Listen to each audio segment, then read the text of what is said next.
Hey guys, this is Thomas coming from Renko Solutions Epoxy Flooring. We're here with the Pyrafloors doing their mechanical polished concrete course to further our knowledge in what kind of products to use, getting a little bit more knowledge on the densifiers and the mechanical grinding process.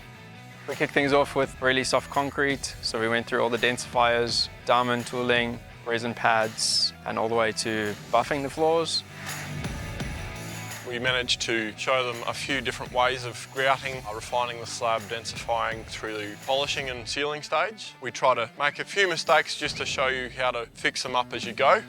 Team from Pyrafloors and All Prep have been phenomenal, guiding us in what kind of products to use and what scenarios, where things can go wrong, how they can go wrong. Just furthering your knowledge in concrete, densifiers, grouting, filling and grinding materials. It's a no-brainer for anyone that wants to get into this kind of industry. Get on this course, it's really, really helpful. Definitely helped us understand where we need to go with our products and how to get these floors to perfection.